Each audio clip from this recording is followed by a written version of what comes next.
Derping is the secret to a good night.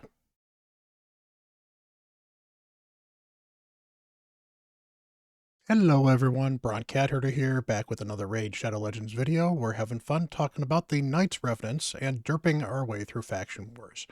Just a quick review.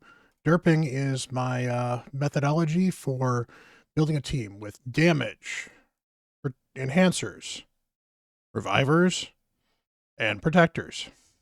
Yes, it's a backronym. Yes, it's pretty bad. Yes, it's easy to remember. Overall, you're going to need damage to kill your enemies. You need enhancements to help you kill your enemies. You need revivers to bring you back to life because you will die in some of these stages. And you need protectors to generally try to keep you alive and or control the enemy. Without further ado, let's go take a look at the Knights Rev, which used to be one of the more difficult factions, but has gotten a little bit easier as they've added several more champions. So let's take a look. First off, we start with the rares.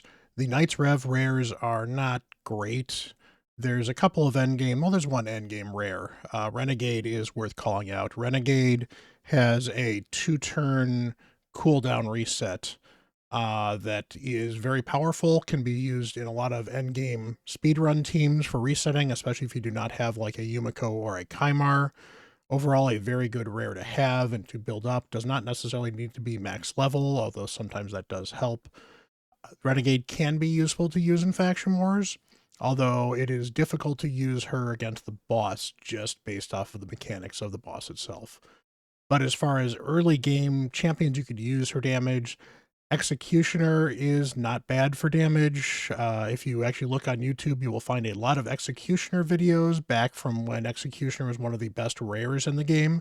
Executioner has fallen very, very far based on a combination of rebalances and just people learning more about how the game works. But Executioner can be early on a decent damage dealer for a little while. It doesn't hurt to build one, maybe to 4-star. Gladiator can do a decent amount of damage. Crimson Slayer can do some damage. Acrylate can actually give you a cleanse. It's, I believe, on a 4-turn cooldown when booked, so it's not a great cleanse, but it's a cleanse, so that can be very helpful as well. Acolyte actually is not a bad champion overall, but probably not going to be in your end team. And finally, it's worth mentioning Coffin Smasher, while not a great champion, is very good early on for clan boss. So he will have decrease attack, he will have burns as well, and those are two very key ingredients to a clan boss team. So he is worth building for early clan boss if you need those two skills. And as a result, because you'll build him for clan boss, you'll probably have him in your faction war team early on for some damage. Moving on to the epics, there are an awful lot of epics here. Not all of them are worth investing in. And just because I don't mention them doesn't mean they're worth or not worth investing in. To be fair, I don't know absolutely every single epic in here. Some of them have been buffed. Some of them are just not great. But as far as the ones that I've had regular continued success with, have used, or at least know their kits well enough to know that they're useful, these are the ones that I recommend looking at.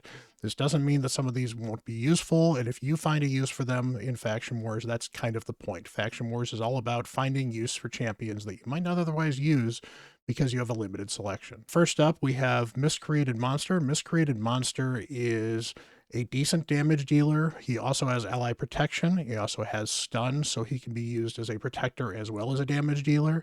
He's a good overall champion. He can be very helpful in Spider, and he can be very helpful for Faction Wars. The big problem he has is the ally protection can cause problems with the boss because the boss can steal your buffs. So if he steals the ally protection, the boss is suddenly taking less damage than normal, and you're beating up your own Miscreated Monster. So you do have to be careful with Miscreated Monster against the boss. Doesn't mean you can't use him, you just have to know how to time it properly. Skullcrown and Sinesha are two champions that pair well together. Skullcrown is, if you kill her, she will revive herself with an unkillable buff for a brief period of time. That resets after like 5 or 6 turns, so you can't rely on that all the time, but it's one way to keep her alive. She also only has AoE attacks, and she also does a lot of damage. She can be used for nuking, she can be used for campaign farming, she can be used in all kinds of places. She's a very good champion. She can also be used with a stun set. So can Sinesha, who's got an AoE A1. Sinesha also can be a very good support champion. She's got a HP balance, which is better than most heals, where it heals a champion, then takes the highest HP champion and then makes everyone else equivalent to that percentage of HP. So that is a very, very powerful heal. So Skullcrown and Sinesha can be a very good partnership for the faction wars here. It's not perfect. You don't necessarily need either one of them. They're both great in a stun set. They're actually decent with damage, although Sinesha being more of a support, I'd probably build her with more accuracy and less damage. Overall, very, very helpful champions. Thylesia is one of my MVPs in this faction. She can keep up decreased defense for a long period of time being unbooked because she has a 100% chance to place it on an AoE unbooked. And then she has another ability that extends the ability of all debuffs by one turn, 100% of the time unbooked. So unbooked, she keeps decreased defense up quite a bit of the time. She also has Hex that allows her to spread debuffs to people occasionally. It's not the most powerful thing, but Hex can add a little bit of damage. Plus, she can absolutely smack.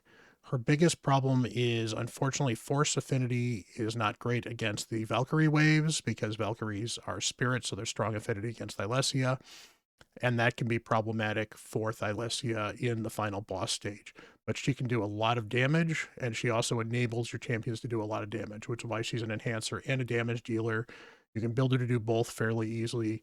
She is unfortunately a little squishy as well, which can be problematic, but there's a lot of good support in this faction. Finally, Faceless and Whisper. They are both very good damage champions. Faceless is one of the OG damage champions for this faction for Faction Wars. He's not great outside of Faction Wars, but in Faction Wars, he does a ton of damage, and he is very useful against the boss if you build him and destroy. He's a good single target damage dealer, which can be helpful for taking out individual targets. He is unfortunately a Void Epic, so he's a little harder to get, but still useful. Whisper can do a lot of damage as well. Whisper actually finds use in teams against Hydra and has been used in Clan Boss. She's overall a very good single target damage dealer as well. So much like Faceless, you could build her and destroy, and would be very, very helpful against the boss. And overall, because she does a lot of single target damage, and she's got use outside of Faction Wars, Whisper may be a good build as well. As far as other enhancers are concerned, Golden Reaper is a very good speed champion. Golden Reaper is very similar to an Arbiter, actually has a slightly better base speed. Overall, not as good as an Arbiter, but still a very, very good champion, worth building if you're struggling to speed yourself along in the faction. Has a useful aura as well with the accuracy. There are 2 revivers in this faction that are worth building. Rector Drath is probably the biggest carry in this faction. Rector Drath is a legendary champion in an epic skin. She is one of the best healers in the game. She is one of the best revivers in the game, and she's one of the best general protectors in the game. She gives you Veil, which will reduce your damage. It's a perfect Veil, so she can reduce AoE damage with the perfect Veil. It prevents single targeting as well with that perfect Veil for some champions. She does healing either by not only a big chunk of heal when she places that Veil, but if she doesn't place the Veil, she then places a continuous heal instead to give you additional heals. And if she does place that Veil, when the champion that has under Veil takes a turn, Rector Drath heals them as well. So it's a lot of healing on top of healing on top of healing on top of healing. And then they have a revive that does a decent chunk of health, some turn meter, and puts them under perfect Veil for 3 turns, which means that she's continuing to heal them, and they can't be targeted for single target attacks. So that heal is very, very useful as well. Finally, there's a decreased attack on the A1. Honestly, I don't build Rector Drath with accuracy because I think I'd rather make sure that she stays alive. But if you have some accuracy to spare, or you get lucky with a landing, you can land a decreased attack, which does not suck in any way, shape, or form. So Rector Drath is a great champion. She will be useful everywhere for you, depending on when your account is and where you have as far as what other revivers you have. But early on, if you get a Rector Drath early on, and there's some ways to start with a Rector Drath, she is a great carry for this faction. Well worth building, well worth maxing out, and will be useful on your account for a long time to come. I still use my Rector Drath 3.5 years in. The newer support that is a reviver is Melkith. Melkith offers a two-person revive. It's not quite as good as Rector Drath's, although it does provide a shield, does provide some turn meter, does provide some health, so it's not bad. He also has a buff reduction or buff extension and an enemy buff reduction as far as turns are concerned. So he's got some additional support capabilities for that as well. He does not provide the healing that Rector Drath does, however. So is he a good champ? Yeah, he's a decent champ. He's actually would still be, he's a better reviver than several other factions have as far as epic revivers are concerned. But Rector Drath just leaves him in the dust as far as how useful he is. That said, you could always build two. It's not the worst strategy, although with this faction, you really want to be doing some damage because this boss is definitely hard to keep down. Finally, as far as other protectors are concerned, Sepulchre Sentinel is also worth mentioning because she has a 2-turn block debuffs on a 4-turn cooldown, so she can keep that up fairly well, and a decreased defense. She's used in a lot of clan boss teams, can be very, very useful for those clan boss teams, which means she'll probably end up getting built on your account regardless. So she is worth looking at as far as the factions.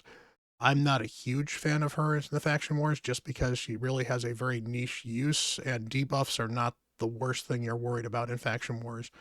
But she can be useful, and if you already have her built, you know, she's better than some champions you don't have built yet, so she can help you progress for a while. The other one that is worth mentioning that is also a very good champion to bring is Doom Priest. And Doom Priest has a passive heal. She heals 7.5% of your max HP on every champion every time she takes a turn, and she removes 1 debuff, which is why I like her better than Sepulchre Sentinel. You put her in Relentless, much like you put a Syl in Relentless, and she keeps on taking turns and cleansing your team and healing your team with passive heals. She also could do an increased attack on her A2 if you need that, so she can be very helpful in doing damage for your teams if that's worthwhile. And if it's not, you can always turn it off. Some teams it's not worth it because you have defense champions, or sometimes you're just trying not to use those buffs. Like if you're fighting the Valk waves, you don't necessarily want to provoke them by doing the extra buff. But Doom Priest, very well worth building. Doom Priest also has a usable aura in a speed for Force champions, which means if you're using Doom Priest and a Rector Drath and a Thylesia, for example, that's 3 champions that have a speed increase. Senesha would be a 4th one. Suddenly 4 of your champions have increased speed as an aura, and given there's not the best auras in this faction, that's a decent aura to start with. Let's move on to the Legendaries. Legendaries are amazing, but the Epics actually can get a lot of stuff done if you know who to build and where to build them. The Knights Rev Legendaries have come a long way. They used to not have a lot of Legendaries. Their Legendaries used to be kind of just okay. And they have been filled out and have possibly one of the best rosters of Legendaries in the game right now. So you can use a large number of these for damage. Specifically, damage-only dealers are champions like Narcissus and Georgid, who are among the top 10 arena nukers, and you can certainly use them as arena nukers and build them for faction wars as well. Fortis, mostly only a damage dealer. He brings a little bit of control with his fears. Not the greatest champion, but he's very tanky. He can survive and revive himself. So I've actually found that he was really useful against the boss. I built one early on before they kind of fixed his kit, and he did really great in faction wars, actually. So I was actually pretty happy with him. Gaius, who's mostly a damage dealer, although he can do additional control because he's got a sleep with his bombs. Now, being a bomb champion, it brings a little bit of risk with it because the bombs can get thrown back at you against some of the bosses, but the sleep can be very, very helpful. He can ignite his own bombs with a couple of different abilities that he's got. Overall, he's a decent damage champion. He hits fairly hard as well, so you can build him with some damage. And as a bomb champion, you're going to build him with a lot of attack, and you're not worried about his crit as much. So sometimes he might be easier to build because he'll use gear that you're not using for other champions. Eryx is a very good champion. She's actually a free login champion, although she's a very late game free login champion, so you're unlikely to have her for faction wars unless you've pulled her. But she's overall a very good champion. She's an HP champion that can hit very hard with her HP. She does only AoE, so she can put in a stun set. She does stuns naturally. And she's got some counterattack, ally protection as well. She's a very good overall champion. will help you quite a bit in Faction Wars if you need assistance with that. Thea is the first Doom Tower boss you're going to get, or Doom Tower champion you would get from the Doom Tower Hard, so you're probably not going to have her. But she is a decent nuker. She's not a great nuker, but she's a decent nuker. She actually has a very good synergy with Fortis. So if you happen to have Fortis and you build Thea, you'll find that the two of them feed off of each other very well, because Thea throws out some fears, Fortis gets empowered by the fears, and then Fortis just kills things. So that can be very helpful as well. Other champions that are worth mentioning, Narma can do some damage. I would really avoid investing in Narma if you don't have to, but Narma's not bad for clan boss. The big problem that Narma has is Narma needs like 18 legendary books to be fully booked up, and you really want to fully book her up if you're going to rely on her. But if you pull a Narma and you build her to 5-star 50, you could do worse than that for progression for a while. Shemnath, decent champion, can do some decent damage, does some buff stripping, does some buff extension, does a bunch of stuff. Decent overall kit, not absolutely amazing, but definitely worth building for universal content. She's not a bad champion. Versolf can do a lot of damage. He's got one of the hardest HP nukes available in the game, although Narcissus is a better nuker than Versolf is. The big problem with Versolf is it's harder to set up because you need to set it up with either skills he's got, but that's his AoE, or other stuff. He does do some leech, he does do some provoking as well. He's got some ally protection. Versolf is not a horrible champion overall. It's just that he doesn't do anything exceptionally well. But again, for Faction Wars, if you pull a Versolf, you could do worse than at least building him to 50. And if you build him to 60, he does okay damage. He's got some provokes. He's got the ally protection. He can be useful in situations where you have a limited amount of champions. Plus, as an HP champion and a Force champion, there's a couple of secret rooms that he can actually do fairly well in. You could build Hegemon for damage if you want to. Hegemon's more known for a control because he takes the first turn always, and he can lock out champions with a chance to block out their basics. Lock them down to their basic skills, and he does decrease attack. He also does some decreased speed. He's good in a stun set for arena, especially early on. Later game, he's been kind of nerfed by Stone Skin, but he's got some use there. He also can be used as a nuker. If you build him for flat damage, he can sometimes come in on the first turn, nuke the other team, and get them down pretty roughly. And for PvE content like Faction Wars, it's going to be hard for him to nuke through a team on one hit, so that strategy isn't quite as good, but he does decent damage. He's not a bad champion to use. And if you have one, he could be very, very useful. I think he's better as a controller or a protector than he is as a damage dealer for what you're looking for here, though. Solus is a good pure nuker. Solus has the ability to do things like strip buffs and provoke, which can be useful against the Valkwave, so maybe building him some accuracy is not too bad. But if you only build him as a damage dealer, Solus is a defensive nuker that has very few equals. He's still solid in arena.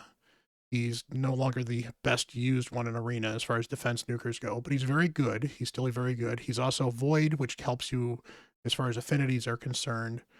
So overall, he's a good champion worth building for damage and will definitely help carry you through Faction Wars as well. Calvalax is the master of poisons. He throws poisons out at the start of the turn. He extends poisons. He throws them out every time he takes a turn. He's been power crept late game with the addition of hard dungeons, which don't rely on poisons quite as much, but he's still a very, very good champion. Very, very helpful. Drang can do a decent amount of damage. He also throws out irresistible burns and also has an HP swap mechanic, so he can be very helpful for keeping you alive. Plus, he can activate the burns as well, so he can cause additional damage with his A1 when he activates the burns. Very, very good champion, very worthwhile for building. Theodore the Savant was the solo king for a long time before the advent of hard dungeons. He could solo Dragon and Ice Golem. What makes Tio so powerful is he throws out a bunch of poisons and poison sensitivity. He then extends the duration of those poisons and burns, and then activates all of them. And on top of that, he then throws out decreased speed while putting increased speed on himself and I believe the rest of the team as well. So he helps you go faster, takes the poisons, constantly activates them, extends them so you don't even lose a turn of the poisons, and cycles through his 3 abilities very, very quickly. So you build him in regeneration gear, super fast, high accuracy, and he can just go to town and murder your waves really quickly. So Theodore is a hard carry, great champion for this faction. You do have to be careful against the boss because the boss can throw those poisons back at you if you're not careful. But Teo can actually make it hard for the boss to get enough turns to actually throw those poisons at you in the first place. Tomb Lord is one of the OG champions of this faction and is a hard carry. He got a buff to add additional poisons and do additional damage. He is a great champion. He hits hard on his A1. He throws out 4 poisons on everybody if he criticals on his A2, which can do a lot of damage. And then on his A3, he does decrease defense, decrease attack, and can possibly remove turn meter. Overall, he's a great champion. He can be an easy carry for this faction as well. Definitely worth building. Good damage dealer as well, although he doesn't necessarily have to be built purely for damage. He does need critical for his other stuff as well. He's also fairly tanky, actually, so building him for some damage is pretty easy without making him too squishy. Mother Cybele is actually a very, very solid champion. She does an AoE decrease attack. Because it's an AoE, you can certainly put her in a stun set if you want to. She also does an increased defense and a revive on death for 2 turns on a 3-turn cooldown. So while she is not a reviver in and of herself, she can put enough revival stuff on your champions to make sure that your champions are not dying. So if you don't have a reviver for some reason, if you haven't been able to pull a Record Drath or a Malekith, Mother Cybele can help you get through Faction Wars very well. She's also very good in Hydra, because that decreased speed is critical in Hydra, and the revive on death can give you additional survivability on your team as well. She also has a health swap mechanic, and on top of that, if she dies and revives, she can do additional healing and support when she dies and when she revives. So she can give you some additional benefits as well. And as an HP champion, she's actually really, really easy to build and keep alive. So Mother Cybele, great champion for this faction as well. As far as champions I wouldn't really invest with, I mentioned Narma. Narma is okay early on if you get her for clan boss, maybe, but she takes so many books, it's really not worth it. I'm not a big fan of Bystophis, but Bystophis is an AoE only champion as well, so stun set Bystophis can be very good, plus his lockout abilities. He's got ability to place skill lockouts as well, so that can actually be not too bad. So I'm not going to say he's useless, but he's not a champion I would take over 5-star 50.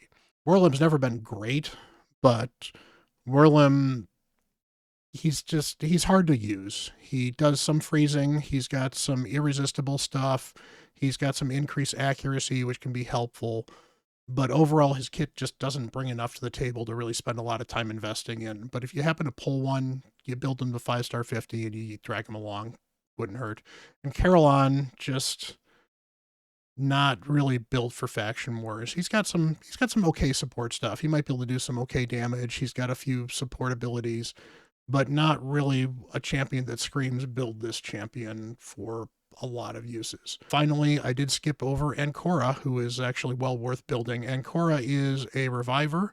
She has a great revive. She has I believe it's a 3-turn cooldown. It might be a 4, but it is a 100% health, 75% turn meter, and resets the skills of the champion that she revives.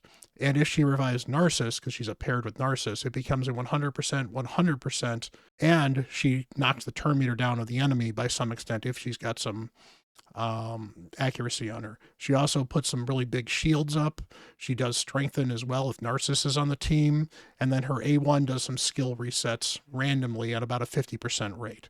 It's not the greatest skill, but overall, Ancora is actually a very powerful champion, partially because of that reset, and partially just because she also can do things like take some of the controls, because the champion with the most crit damage, she will take any control debuffs that get put on them and take them herself, and then she'll either get a turn meter buff when she gets controlled by that particular turn meter thing, or if Narcissus is on the team, she just ignores it and shuffles it off.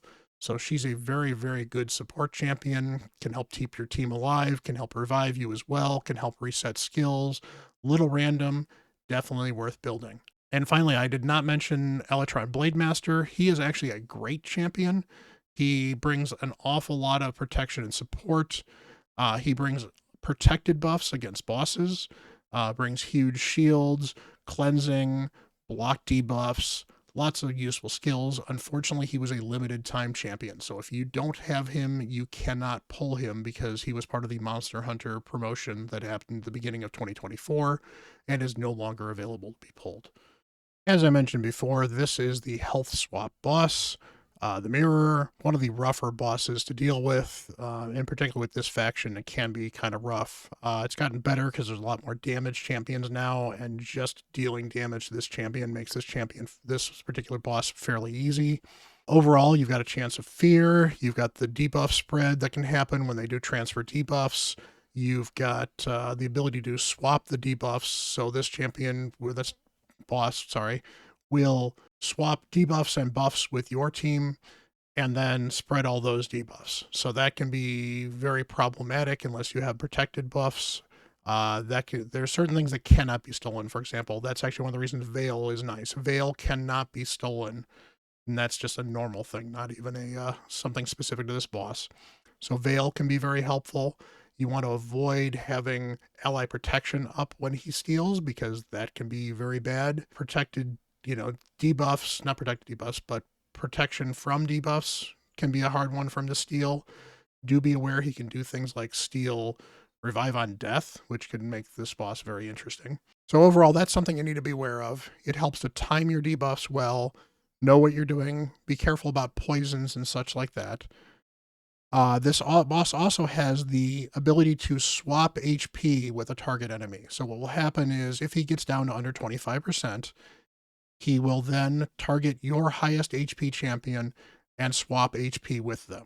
This can be devastating if they also happen to have things like poisons on them or about ready to die anyway, because he was at less than 5%. So that can be very difficult to recover from, especially if he takes it off of your healer. But you now are also on the countdown because you now have 12 turns before he can do it again.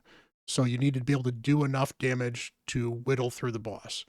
If you can't whittle through the boss in 12 turns, one of the strategies is somebody like a Faceless or a Whisper in Destroy gear, because what you do is you're working on dropping his max HP.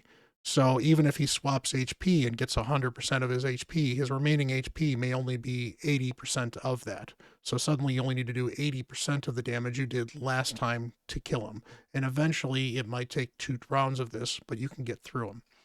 So that's where Whisper or Faceless and Destroy can be very helpful, but that's where damage is very, very helpful as well. Poisons can actually help get you past this as well. If you can stack enough poisons on the boss or burns or anything like that, sometimes the boss will just flat out die before he can do his HP swap. You can also just do enough damage to flat out kill the boss before he does his swap as well. So if you have like some high-end nukers that you have built really well, which to be fair is hard when you're certainly progressing through faction wars, that can get you through as well. Otherwise, just be prepared to do some manual work to time your buffs and your debuffs so that when he swaps, he's not stealing the buffs that you don't want him to have. Particularly if he ends up stealing things like continuous heal, he can heal himself, and that's bad. So you have to be careful with that.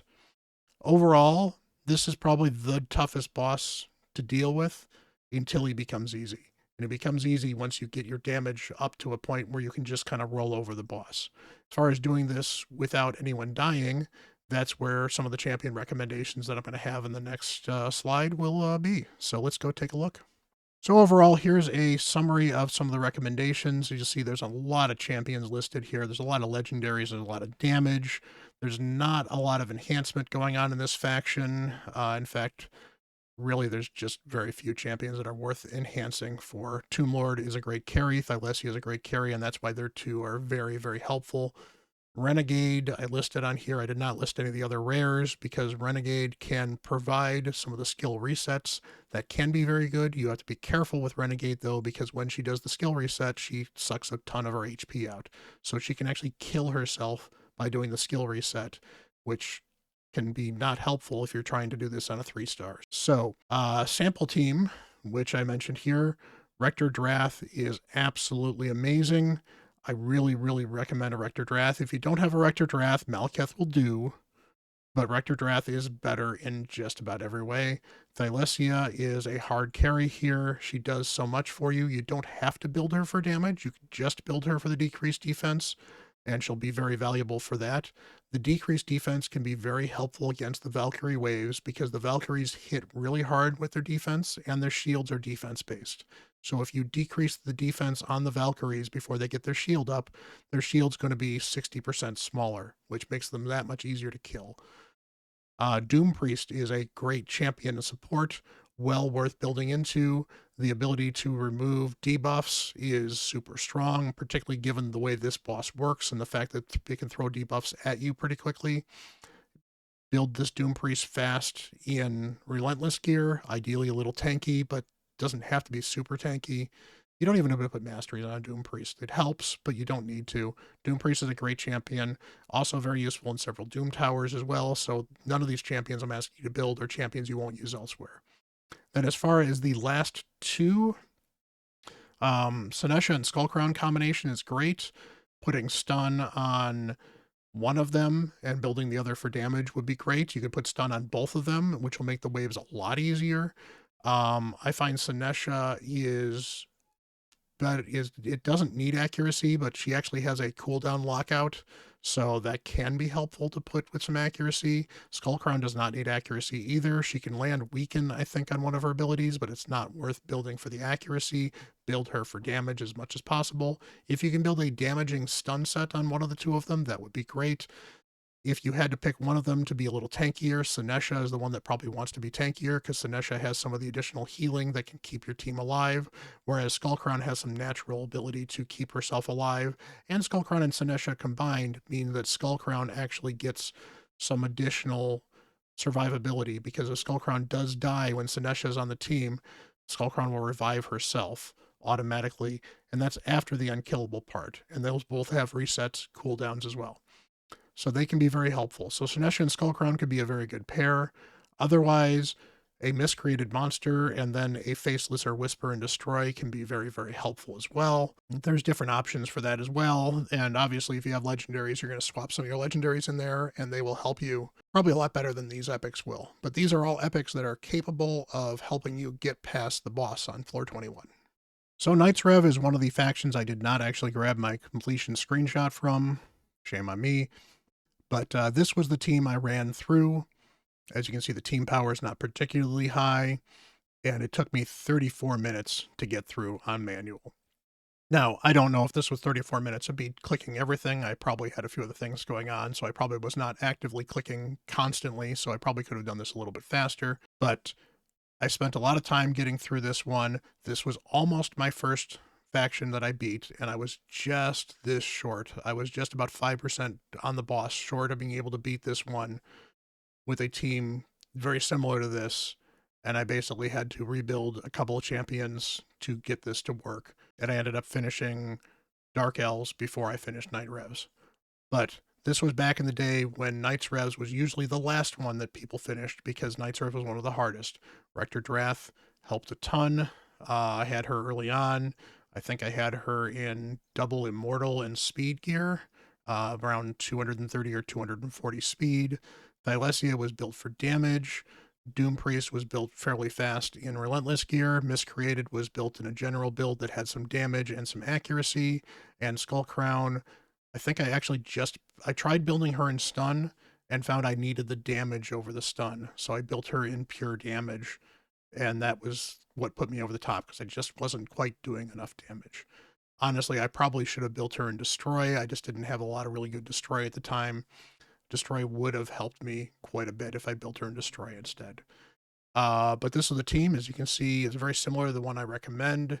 Doom Priest, Thylesia, and Rector are a great 3-part combo. Skullcrown does a decent amount of damage. Miscreated Monster, very helpful overall. Sinesha probably would have been better than Miscreated Monster in this specific team, but I didn't have a Sinesha at the time, so this is what I went with.